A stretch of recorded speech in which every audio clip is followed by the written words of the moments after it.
Hi, welcome back. My name is Natasha, and this channel is a homeschool vlog as well as a family life vlog and just all the things that I'm passionate about. Well, today's video is going to be a continuation from last week where I will be doing a review and a flip through of everything that we've done for grade 1. So today's video, I am going to be reviewing what we've done for science for grade 1. So Apologia covers several types of curriculum, but one in particular is that they do science. And they cover science from kindergarten all the way up to high school. Now, this is the Young Explorers edition, and they have several streams of different types of sciences within the Young Explorers, life sciences. But all of their Young Explorers editions are for kindergarten to grade 6. So they can be done in a variety of ways. Obviously, that's a wide range. They can be done in a variety of ways, obviously at differing levels for each grade. So initially, I was intending on starting with animals, plants, and then the human body, which I was going to do through Apologia. But then Olivia said she really wanted to start with astronomy. And so we chose astronomy as our first science course for grade 1. And we stretched it out over 1 full year.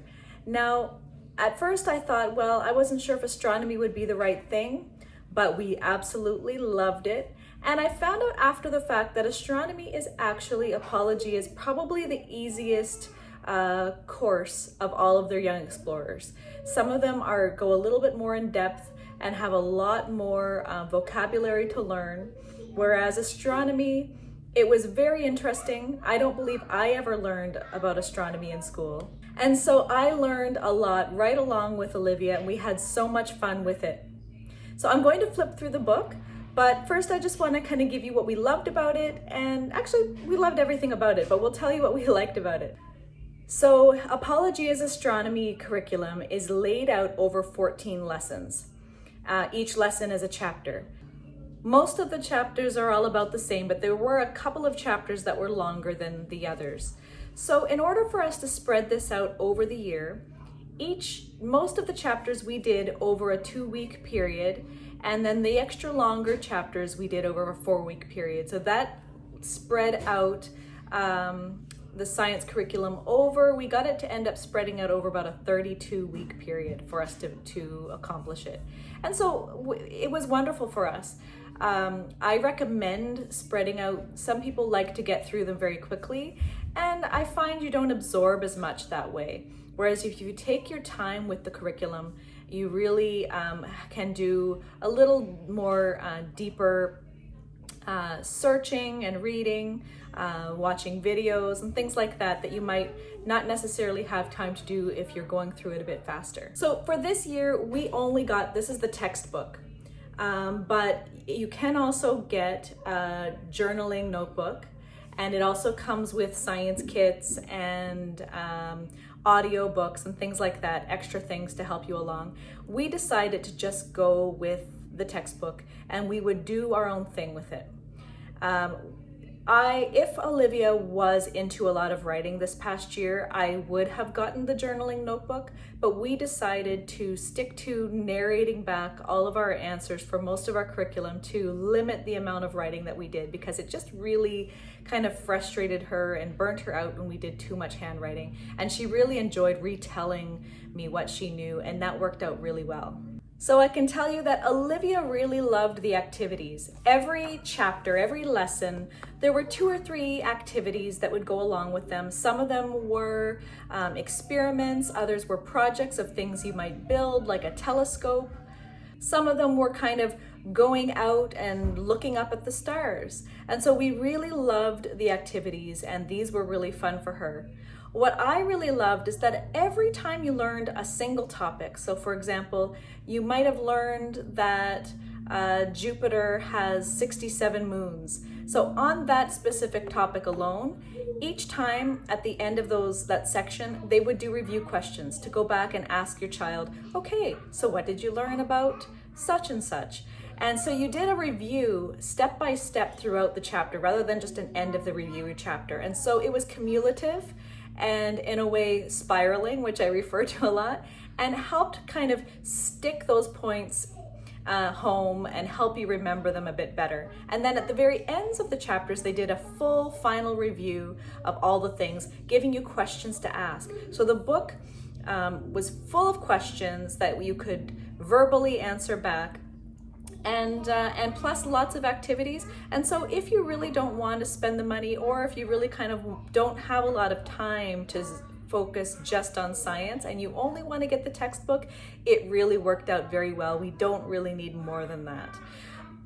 But I am planning on getting the journaling notebook for our science curriculum for next year, only because I'm encouraging Olivia to do a little bit more writing, and it will also, I think, help us to delve a little bit deeper into our topics than what we did for a beginning stage of grade 1 science. I also love the quality of the textbook. It's a nice hardcover text with high quality paper and all colorful pictures inside. It's very nice to look at, and just makes it more visual and fun to learn. And last but not least, what I love about Apologia is all of their science curriculum is that it is creation based. And that was really an important point for me. And so it's creation based, and it doesn't specifically focus on, some people have a young versus old Earth view. It doesn't really focus in on young versus old, rather than it's creation based, that God created all of these things that we're studying. And it does give verses and things at the beginnings of the chapters that just talk about how amazing, for example, Earth was placed in the exact position distance that it should be from the sun, so that it doesn't burn up if too close, or freeze and everything dies if too far away. And that the exact tilt of the Earth was just so precise that we could have 4 seasons throughout the year, and things like that. And they're all related back to God's perfect design. And so I love that about it. We had an amazing experience. Because of that, I really am sticking with Apologia, and we're going to go through that for all of our elementary sciences. But let me show you through the book now. Okay, so here is the front cover, and it's Exploring Creation with Astronomy. This is the 2nd edition by Apologia, and Fulbright is the author. They have several different authors, and some people prefer some authors over others. We definitely enjoyed astronomy, so Fulbright will definitely be an author that we enjoy. And that's just the opening page. So they explain all of the options you can have in their curriculum, the other types of kind of instructional support. So you have the textbook, you could have a regular and junior notebooking journal. They've got audiobooks, science kits, field trip journaling that you could do. And they also give you a code and a link to their website for extra resources, particularly with astronomy, where you can actually view the planets and stars and comets and all these things that you talk about in the book. You can have a better visuals, animated visuals, or actual video footage from space. So this is the table of contents. So lesson 1 is just a lesson about astronomy and our solar system. Lesson 2 is all about the sun. That was one of the longer chapters, which we did over 4 weeks. Lesson 3 is Mercury. 4 is Venus. 5 is Earth. 6 is the moon. 7 is Mars. 8 is space rocks and comets and all those things, asteroids, the asteroid belt. 9 is Jupiter. 10 is Saturn. Now these are all done in the order of the solar system. 11 is Uranus, or Uranus. I always pronounced it Uranus, but now I find that people are pronouncing it Uranus. 12 is Neptune. 13 is the Kuiper belt and the dwarf planets. And 14 is the stars, galaxy, and space travel. And so those are all the lessons. They just explain about the notebooking journals, how they work, and the science kits. So then here is the opening, and there's just beautiful, colorful pictures, the opening lessons. And at the beginning, as I said, at the beginning of each lesson, there's a verse. And they begin each chapter talking about God's wonderful design. But it does really go, it's not a Bible curriculum. It really does go straight into the science, and it goes into such wonderful detail. Now, I forgot to mention another thing that I love about this curriculum is that it goes into such wonderful detail. It's not overly complex. My daughter is advanced for grade 1, but it's not overly complex that I believe that most kindergarten and grade 1 students will get a lot out of it, but yet it's deep enough for a student that really wants to know more. It's not this basic info. Like, you know, I remember when in the summer before we started this book, she really wanted to know about space. So we just started looking up all the information we could, some books at the library, YouTube videos, and it was really very, very basic. But this went into an amazing detail about things that I never knew. And it was great. And so it goes into a great detail, yet it's worded in a way that even a kindergarten student will be able to get information out of it and enjoy it and learn. Each section is not long. This is just one paragraph about the night sky. And then another quick paragraph about stars and planets. Now they do become a bit longer as we're talking about larger topics. But at the end, you'll see here, it gives you a chance to review what you've learned. You ask your student to tell me in your own words what you can remember about what astronomy means. And so on. So it goes on and on like this. So I'll just show you chapter 1, the full chapter. I won't flip obviously through the whole book. So then it goes through clocks, calendars, and seasons. This is just the intro to astronomy. Constellations. Again, it has a review question to ask. And each chapter has something that says, think about this. And this is where it ties it back in again to God's design or something related to that. And navigation. Again, more review of what we've just learned. Gravity, another think about this. And then we've got some activities. So this was just a very simple activity where the student was going to help them remember the names of the planets in order by creating a mnemonic that would help them remember it. Then they talk about astronomers and astronauts and NASA and all this. And then another review, satellites, another activity. Now this activity was my favorite. I absolutely loved it.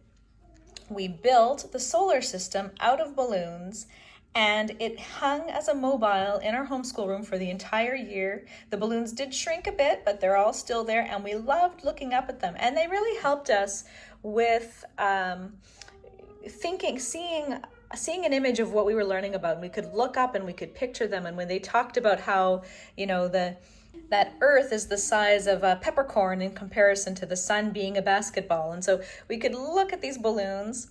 And so they tell you what size, you know, how many inches each balloon should be to try to give you approximately the size difference. And you could even spread them out by distance, you know, to a certain degree. So, but this was my favorite, and it's still hanging in our homeschool room, and I really don't want to take it down. So then lesson 2 goes into the sun, and I'm not going to go into all of the entire book, but that is how it works. Tons of activities. This was a fun activity that we went out into the yard, and we talked. There was a couple of them like that where we pretended we were the Earth and the sun, and we talked about what's the difference between revolving and rotating. And so we would demonstrate those things, and then how the moon fits in, how the moon is revolving around Earth while the Earth is revolving around the sun. So my husband was one of the objects, and we just walked around the yard and acted out those things so that we could picture how it really works. And but these amazing pictures. Look at this picture of the sun and a solar flare. Just some very incredible things. This was another section that my daughter really loved, and learning about color, why we see color. And color is just because of the way that sun's light is reflected or absorbed in different objects. But without the sun, is there any color on Earth? And that was something that we kind of talked about for a couple of weeks, wondering, does this really have color? You know, would it be just black and white, or what would Earth really look like if there was no sun? we got to make a pinhole eclipse viewing box. And there are no eclipses coming up in the near future, but we're saving it for when we can look at the next solar eclipse. And so then here's the chapter on Mercury and all the same things. So that is the layout. Let me just show you. So at the end of the sun chapter, here is how they would do an entire review. So they would ask, how many Earths would fit inside the sun? How many miles away is the sun? Can you explain the difference between revolving and rotating? Does the sun have any satellites? Explain what sunspots are. Do you remember why you see color? Can you explain what a solar eclipse is? What was your favorite part of this lesson? So it really goes into quite an in-depth explanation of the sun. And I found that my daughter was able to recall all of these things because of the continuous questioning after each section, and she retained quite a bit. Here was a fun activity of building Olympus Mons, and you basically would, you have your little volcano, which is the largest volcano in all of the solar system on Mars. So lots and lots of different activities. This was the lesson on Neptune, and we couldn't wait for this one. This was making ice cream, and it was a lesson because Neptune is just so cold that the mist in the air around it is really frozen ice.